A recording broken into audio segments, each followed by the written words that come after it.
군사 정권 시절을 통과해온 현재 7, 80대의 어르신들은 9시 뉴스를 시청하는 것을 국가적인 사명처럼 여깁니다.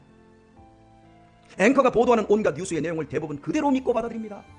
9시 뉴스에서 나온 것은 무조건 진리입니다. 내가 뉴스를 봤다. 왜 당신 그렇게 말하냐? 내가 뉴스를 봤는데 왜 목사님 그렇게 말을 하냐? 나한테도 직접 대놓고 이렇게 뉴스를 신봉하는 이런 분들이 계셔서 군사정권 시절에 국민을 세뇌시키는 도구가 방송이었습니다. 그 방송에서도 9시 뉴스 띠띠띠 전두환 대통령은 띠띠띠띠 박정희 대통령은 맨날 그 소리가 들어가지고 국민들이 다 세뇌가 돼버렸어요. 그렇다면 9시 뉴스를 맹신적으로 믿는 어르신들은 대체 어디에 그 믿음의 공신력을 두는 것일까요? 방송사일까요? 앵커일까요?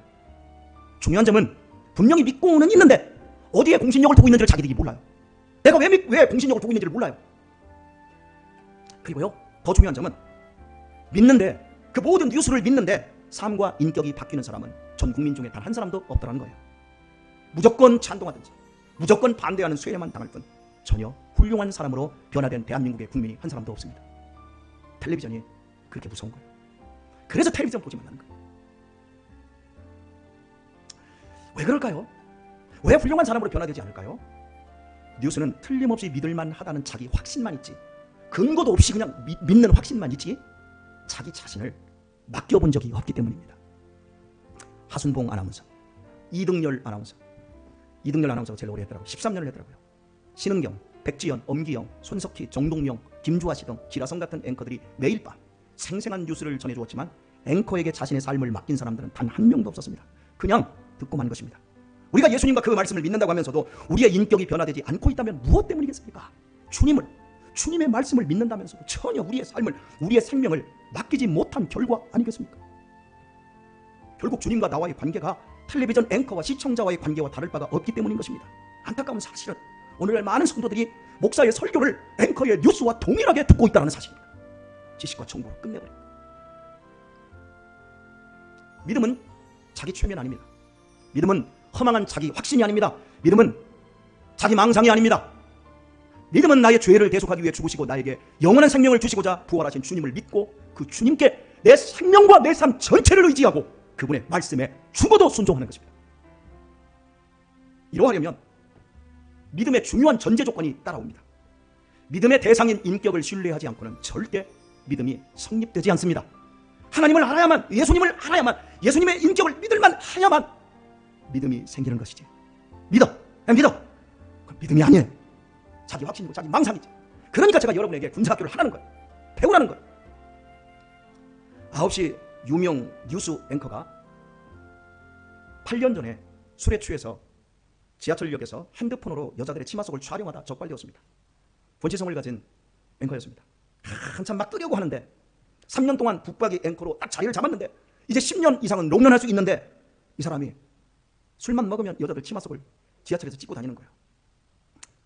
그날 적발된 이후 그는 9시 뉴스뿐만 아니라 아나운서에서 잘리고 말았습니다. 그의 인격을 믿을 수 없었기 때문입니다.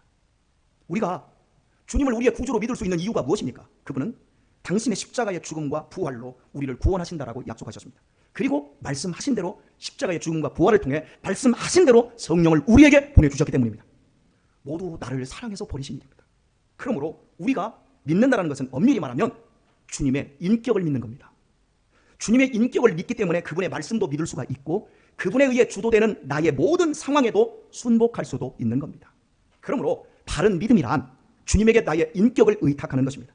믿음으로 자신의 삶을 주님께 송두리째 맡긴다면 믿음의 연륜이 쌓일수록 그의 인격은 반드시 주님의 인격에 동화되게 됩니다.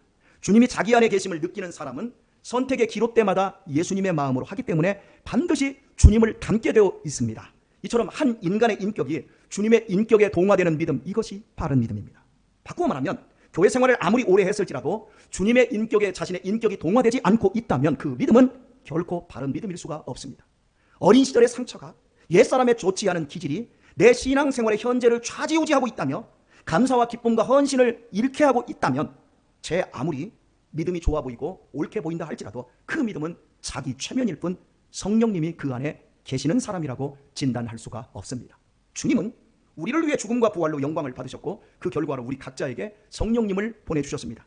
우리 안에 주님의 영이신 성령님이 내주하여 계십니다. 그분의 말씀을 생각나게 하시고 그분의 인격을 깨닫게 하십니다. 이렇게 믿고 있음에도 우리가 주님의 인격에 동화되지 않는다면 이유가 무엇이겠습니까? 내 자신에게만 집착하여 자기의 기분과 자기의 소원 성취만 중요할 뿐 그리스도의 의와 그분의 뜻을 구하지 않으며 내 안에 내주하시는 성령님의 다스림과 인도하심에 온전히 맡기지 않고 순종하지 않기 때문입니다.